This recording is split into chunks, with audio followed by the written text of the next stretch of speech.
اعوذ باللہ من الشیطان الرجیم بسم اللہ الرحمن الرحیم رب قد آتیتنی من الملک وعلمتنی من تأویل الاحادیث فاطر السماوات والارض انت ولی فی الدنیا والآخرہ توفنی مسلما والحقنی بالصالحین۔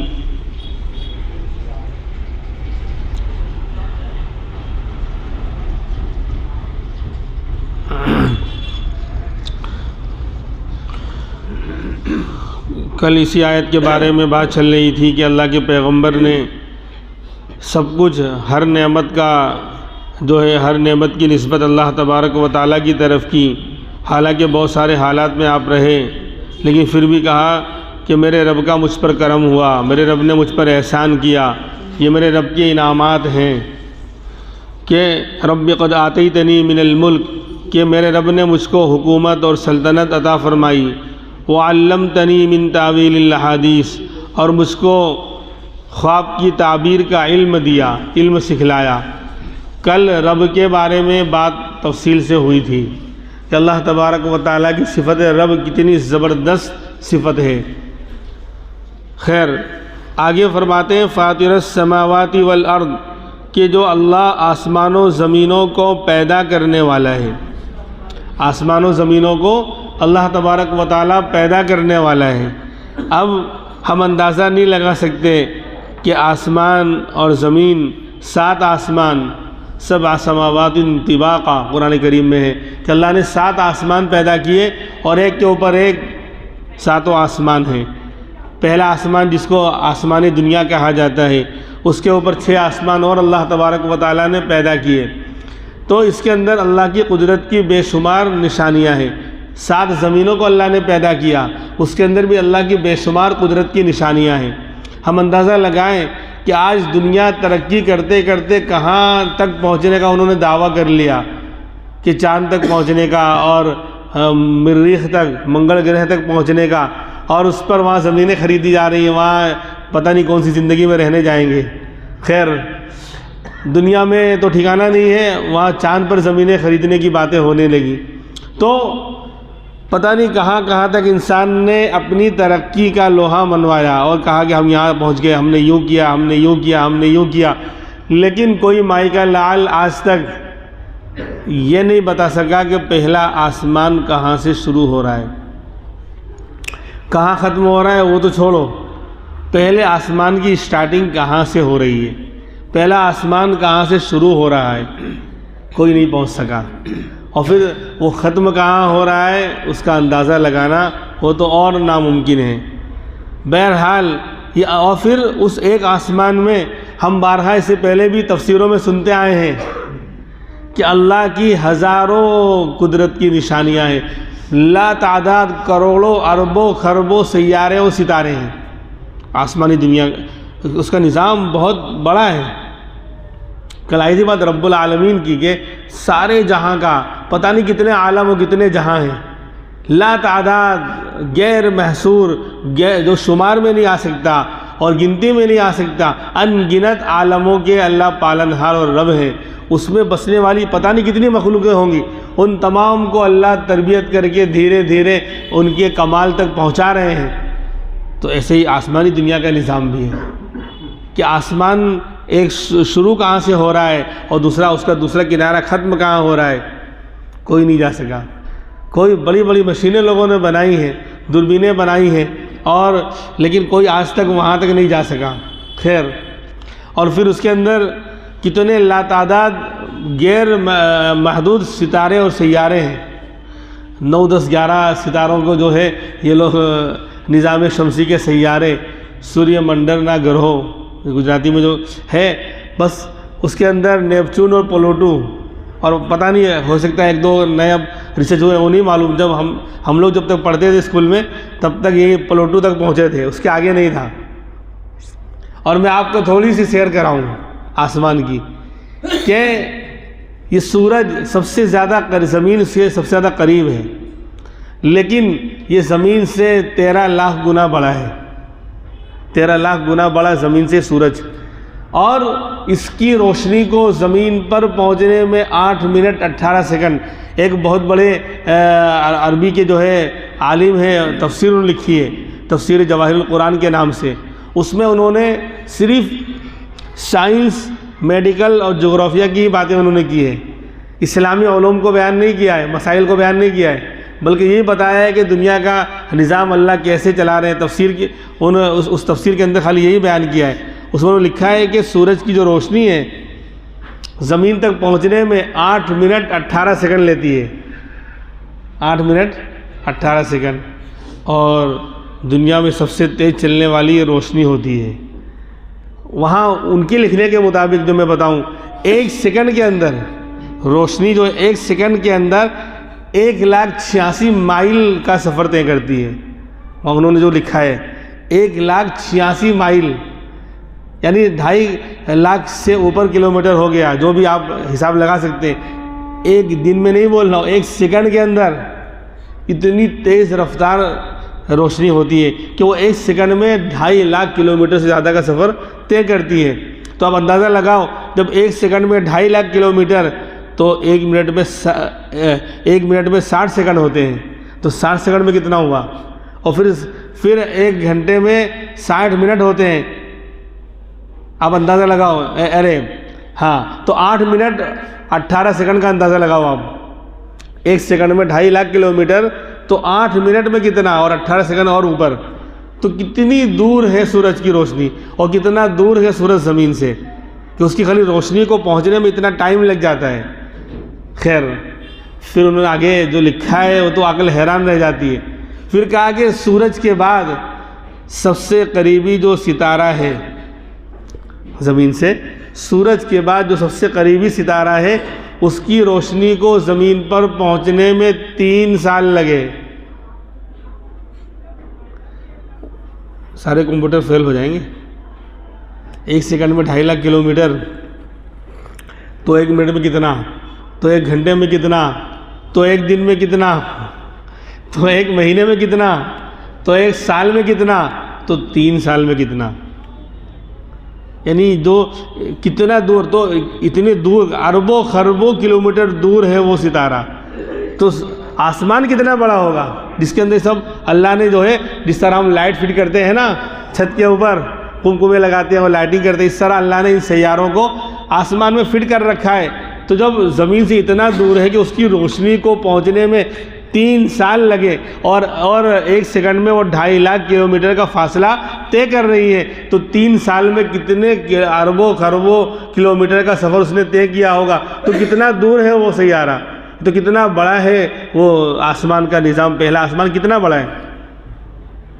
پھر آگے لکھا ہے کہ ایک سیارہ ہے، اس کی روشنی کو زمین پر پہنچنے میں 9 سال لگے. اور پھر آگے لکھا ہے کہ ایک سیارہ ہے، اس کی روشنی کو زمین پر پہنچنے میں 30 سال لگے. پھر ایک سیارہ ہے، اس کی روشنی کو پہنچنے میں 50 سال لگے.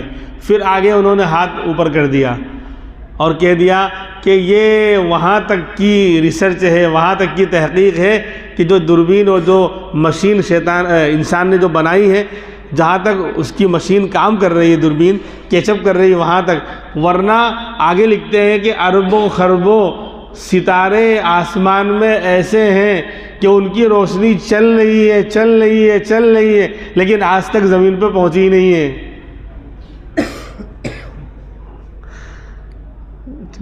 تو یہ ایک آسمان کا نظام ہے. تو آپ اندازہ لگاؤ، یعنی 1 سیکنڈ میں 2.5 لاکھ کلومیٹر کا سفر طے کرتے ہوئے آ رہی ہے، آج تک اس کی روشنی زمین پہ پہنچی ہی نہیں ہے. اتنے دور دور اللہ نے بڑے بڑے سیارے اور ستارے بنائے ہیں. اور ہم دیکھتے ہیں کہ آسمان میں نہ کوئی اس کو ڈیکوریشن کرنے کی نوبت آتی ہے، نہ رنگ روگن اور کلر اور پینٹنگ کرنے کی ضرورت پڑتی ہے. یا بولے اب احمد آباد کا جو آسمان ہے وہ بہت پرانا ہو گیا ہے، لہذا کبھی بھی گر سکتا ہے، کرپیا ساودھان، پلیز ٹیک کیئر، اپنا خیال رکھیں. کچھ نہیں، نہ اس میں پھٹن ہے، نہ وہ ٹوٹتا ہے، نہ پھوٹتا ہے. یا مکان صرف 1 سال چھوڑ دو، کتنا شاندار بنایا ہو، دنیا بھر کے جالے اور لالے پڑ جائیں گے. خیر، تو یہ اللہ کا نظام ہے. تو میرے رب نے اس طرح کے 7 آسمان، پہلے آسمان تک کوئی جا نہیں سکا، تو اس طرح کے 7 آسمان اللہ نے بنائے، اور زمینوں کو بھی اللہ نے صرف 7 زمینیں اللہ نے بچھائیں، تو فرمایا کہ انت ولی فی الدنیا والآخرہ، تو اس اللہ کی تعریف کر رہے ہیں کہ آپ ہی میرے ولی اور میرے کارساز اور میرے کام بنانے والے ہیں دنیا اور آخرت میں۔ یہ سبق دے رہے اللہ کے پیغمبر کہ انسان کو اپنے رب سے تعلق قائم کرنا چاہیے، اور اپنا کارساز اور اپنا دوست اور اپنا ولی اللہ کی ذات کو بنانا چاہیے۔ فرما رہے انت ولی فی الدنیا والآخرہ، کہ دنیا میں بھی اور آخرت کی زندگی میں آپ ہی اے اللہ، آپ میرے ولی، میرے کارساز، میرے دوست ہیں۔ اب آگے کہہ رہے توفنی مسلمہ، مجھ کو مسلم ہونے کی حالت میں موت دینا، وفات دینا۔ پیغمبر ہیں، نبی ہیں، اور زندگی اتنی شاندار گزاری ہے، ہر وقت اللہ کی یاد میں، ہر نعمت کا اظہار اللہ کی طرف کر رہے ہیں، ہر نعمت کو اللہ کی طرف منسوب کر رہے ہیں، ہر لمحہ اللہ کو یاد کرنے والے، اتنا اللہ کی یاد میں ڈوبا ہوا انسان، حالات کیسے بھی آئے لیکن اللہ کو نہیں بھولے، کنویں کے اندر بھی، جیل خانے میں بھی الزام لگا تب بھی، جدائی، والدین کی جدائی ہوئی اور اس کے غم سہے تب بھی ہر وقت اللہ سے لو لگاتے رہے، اللہ سے تعلق قائم رکھا، پھر بھی ڈر ہے کہ توفنی مسلمہ، مانگ رہے ہیں اللہ سے، دعا کر رہے ہیں اللہ سے۔ آج ہم اگر ایک دن جو ہے 12 رکعت تہجد کی پڑھ لی تو 12 مہینے تک اس کا شور، عجیب حال ہے، انسان جو ہے اور دکھلاوا بہت جلدی آ جاتا ہے، کہ بولے تہجد پڑھنے اٹھا تو کتے بہت بھونک رہے تھے، کل 2 رکعت پڑھنا مشکل ہو گیا، تو یہ نہیں بتانا چاہ رہے کہ کتے بھونک رہے، یہ بتانا چاہ رہے میں تہجد پڑھتا ہوں۔ لو یہ کھجوریں کھاؤ، یہ میرے 8ویں حج کی ہے۔ کسی نے پوچھا تھا کہ آپ نے کتنے حج کیے ہیں، تو یہ کھجوریں کھلانا مقصود نہیں، یہ بتانا ہے کہ میں 8 حج کر کے آیا ہوں۔ اور اب تو اللہ معاف کرے ستیہ ناش کر دیا ہے، 10 روپے بھی صدقہ کریں گے تو بھی غریب کے ساتھ فوٹو کھنچوائیں گے۔ فلاں صاحب فلاں کو میں مثال دیتا ہوں، کیلا دیتے ہوئے، دیکھیے بہت شاندار کیلے ہیں، بالکل موٹے موٹے کیلے ہیں، 60 روپے درجن والے شاندار کیلے ہیں، دیکھیے وہ کیلے دیتے ہوئے، کہاں اخلاص؟ جب دکھلاوا آ گیا، فوٹو اتارنے کا مطلب ہی ہے کہ تو اللہ کے لیے نہیں کر رہا ہے۔ خیر، تو یہاں اتنی اخلاص والی زندگی گزاری، ہر عمل میں اللہ کو یاد کر رہے ہیں، غم میں، مصیبت میں، راحت میں، کسی وقت اللہ کو فراموش نہیں کیا، پھر بھی ڈر ہے، ابھی پھر بھی ڈر ہے، اور مانگ رہے توفنی مسلمہ، کہ اللہ موت دینا مجھے اسلام کی حالت میں، اے اللہ مجھے اسلام کی حالت میں موت دینا، مسلمان ہونے کی حالت میں موت دینا، والحقنی بالصالحین، اور تیرے صالح اور نیک بندوں میں شامل کرنا۔ اللہ کے پیغمبر سے بڑھ کر کوئی نیک ہو سکتا ہے؟ اور پھر معمولی انسان نہیں ہے، قرآن کریم جن کے نام پر پوری سورت اتار رہا ہے، جن کے سب سے لمبا قصہ جن کا قرآن کریم نے بیان کیا ہو، جن کے لمحات کو قرآن کریم نے ریکارڈ کیا ہو اور رہتی دنیا تک ان کا نام زندہ کیا ہو قرآن کریم نے، وہ معمولی نبی تو نہیں ہوں گے، نبی تو ہیں لیکن معمولی نبی نہیں ہے یوسف علیہ السلام، لیکن پھر بھی کہہ رہے ہیں توفنی مسلمہ، یا اللہ مسلمان اسلام پر موت آئے، وفات دینا، اور والحقنی بالصالحین، اور اپنے نیک بندوں میں مجھے شامل کرنا۔ اب یہاں پر سوال ہوتا ہے کہ موت کی تمنا کرنے سے تو منع کیا گیا ہے، موت کی تمنا کرنے سے اور موت کو مانگنے سے منع کیا گیا ہے، اور یہاں اللہ کے پیغمبر کہہ رہے مجھے موت دینا اسلام کی حالت میں، تو یہ تو بظاہر اس حدیث کے خلاف ہے کہ جہاں یہ ہے کہ بھائی موت کی تمنا مت کرو، موت کو مت مانگو، تو اس کا جواب یہ ہے، 2 جواب دے سکتے ہیں۔ ایک تو یہ کہ زندگی سے تنگ آ کر، دنیا کے جھمیلوں میں پریشان ہو کر، بے صبری کا مظاہرہ کرتے ہوئے، شکوہ کرتے ہوئے اور تنگ آ کر موت کی تمنا کرنے اور مانگنے سے منع کیا گیا ہے۔ دنیا کی حالات سے کوئی بندہ پریشان ہو گیا اور تنگ آ گیا ہے، بیماری سے تنگ آ گیا ہے، تو دنیا اور حالات سے تنگ آ کر موت کو مانگنا یہ منع ہے، بلکہ کہا گیا کہ صبر کرو، جو بھی حالات دنیا میں آ رہے ہیں، بیماری کی شکل میں آ رہے ہیں، یا تنگی اور کاروبار کے نہ چلنے کی شکل میں آ رہے ہیں، یا اولاد کی طرف سے پریشانی کی شکل میں کوئی بھی حالات آ رہے ہیں، تو اس حالات پر صبر کرو، اللہ سے اس کو دور کرنے کو مانگو، لیکن اس کی بنا پر تنگ آ کر شکوہ شکایت کرتے ہوئے موت مانگنا یہ منع ہے، اور یہاں اللہ کے پیغمبر تو خوشحالی میں ہیں، دنیا کے وہاں مصر کے بادشاہ ہیں، ساری نعمتیں ان کے پاس ہیں، وہ کہاں، آپ کہاں پریشان ہیں دنیا کی حالات سے؟ بلکہ یہ کہہ رہے ہیں کہ بھائی مجھے مسلمان ہونے کی حالت میں موت دے۔ کوئی تنگ آ کر پریشان ہو کر موت کو نہیں مانگ رہے ہیں، ایک بات۔ دوسری بات کہ یہ تھوڑی کہا کہ اللہ ابھی موت دے دے، یعنی جب بھی موت دینا اسلام کی حالت میں دینا، آج تھوڑی، ابھی تھوڑی کہ اللہ، کسی کا آدمی پریشان ہو جاتا ہے کہ اللہ مجھے موت دے دے، اس سے بہتر تو میں مر جاؤں تو اچھا۔ تو اللہ کے پیغمبر نے ایسا نہیں کہا کہ ابھی مجھے موت دے دے، یعنی جب بھی میری موت آئے، جب بھی میری زندگی کے ایام پورے ہوں، جہاں تک جس دن اور جس سال میرے لیے زندگی کا یعنی خاتمہ لکھا ہوا ہے، تو جب بھی میری موت آئے تو مجھے اسلام کی حالت میں دینا۔ یہ یعنی مرنے کو ابھی نہیں مانگ رہے کہ مجھے بھی مار دے، لہٰذا یہ موت کی تمنا نہیں ہوئی، بلکہ اسلام پر مرنے کی تمنا ہوئی کہ جب بھی مجھے موت دینا اسلام کی حالت میں دینا۔ اور اسی لیے سب سے شاندار دعا اللہ کے رسول نے سکھلائی کہ اگر انسان پر حالات آ رہے ہیں، انسان پریشان ہو رہا ہے اور برداشت نہیں کر سکتا، تو یہ دعا مانگنا چاہیے، یا اللہ مجھے زندگی دے جب تک زندگی میرے لیے بہتر ہو، یا اللہ مجھے زندہ رکھ جب تک زندہ رہنا میرے لیے بہتر ہو، اور مجھے موت دے جس وقت موت میرے لیے بہتر ہو۔ یہ مانگا جاوے۔ اگر انسان کو یہ ہے کہ میں دنیا کے حالات سے تنگ آ کر صبر نہیں کر پاؤں گا، پریشان ہو جاؤں گا اور میں جھیل نہیں پاؤں گا، مجھ سے غلطی ہو جائے گی، گناہ ہو جائیں گے، تو پھر یہ دعا مانگنا چاہیے کہ اللہ مجھے زندہ رکھ جب تک زندگی میرے لیے بہتر ہو، اور مجھے موت دے جب موت میرے لیے بہتر ہو۔ تو اب جب بھی اللہ یعنی موت دیں گے انشاءاللہ اچھی حالت میں موت آئے گی، اور زندگی انسان گزارے گا تو اچھی حالت میں گزارے گا کہ مجھے زندہ رکھ جب تک حیات میرے لیے بہتر ہو، اور مجھے موت دے جب مرنا میرے لیے بہتر ہو۔ تو توفنی مسلمہ والحقنی بالصالحین، اور مجھے نیک لوگوں میں شامل فرما۔ حالانکہ نیک لوگوں کی اولاد میں ہیں، خود نیک ہیں، ابا بھی نبی، دادا بھی نبی، پردادا بھی نبی، ابراہیم علیہ السلام پردادا ہیں، ان کے بیٹے اسحاق علیہ السلام وہ دادا ہیں، وہ بھی نبی، اسحاق علیہ السلام کے بیٹے یعقوب علیہ السلام جو ابا ہیں وہ بھی نبی، یعقوب علیہ السلام کے بیٹے خود آپ ہیں یوسف علیہ السلام، وہ بھی نبی، سب نبی نبی، پورا خاندان صرف نیک صالح نہیں بلکہ صالحیت کے اعلیٰ معیار پر ہے۔ نبوت تو سب سے اونچی پوسٹ ہوتی ہے، صلاح و تقویٰ کا سب سے اونچا مقام ہوتا ہے نبوت، انسانیت کی سب سے اونچی پوسٹ کا نام نبوت ہے، اور یہ سلیکٹڈ مقام ہوتا ہے، یہ کسی محنت یا عبادت یا مجاہدے یا قربانی یا کسی چیز کے بل بوتے پر یہ عہدہ نہیں ملتا، یہ اللہ کی طرف سے یعنی پسند کردہ اور اختیار کردہ اور سلیکٹڈ عہدہ ہے کہ اللہ جس کو پسند کریں گے دیں گے۔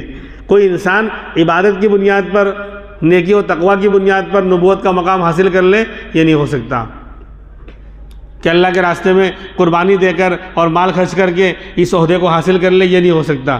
نبوت کے علاوہ جو دوسرے عہدے ہیں، اللہ کے نیک بندوں کو یعنی صالح بنانا، اپنے آپ کو متقی بنانا اور دوسرے نیک بندوں میں شامل کرنا، یہ تو محنت و مجاہدے پر ہے کہ آدمی قربانی دے گا، محنت کرے گا تو اللہ اس کو جو ہے ان نیک بندوں میں شامل کر لے گا۔ لیکن نبی، نبوت کا وہ مقام ہے جو اللہ کی طرف سے چوز کردہ ہے، یعنی اللہ نے جس کو پسند کیا اس کو نبی بنایا ہے، اور ہمارے نبی آخری نبی ہیں۔ اب آپ کے بعد کوئی نبی آنے والا نہیں، اسی لیے تو اگر آج کوئی دعویٰ کرے، کوئی اگر دعویٰ کرے میں نبی ہوں، تو اس سے دلیل مانگنا بھی جائز نہیں، یعنی یہ کہنا کہ تو پروف کر، کیا دلیل کہ تو نبی ہے۔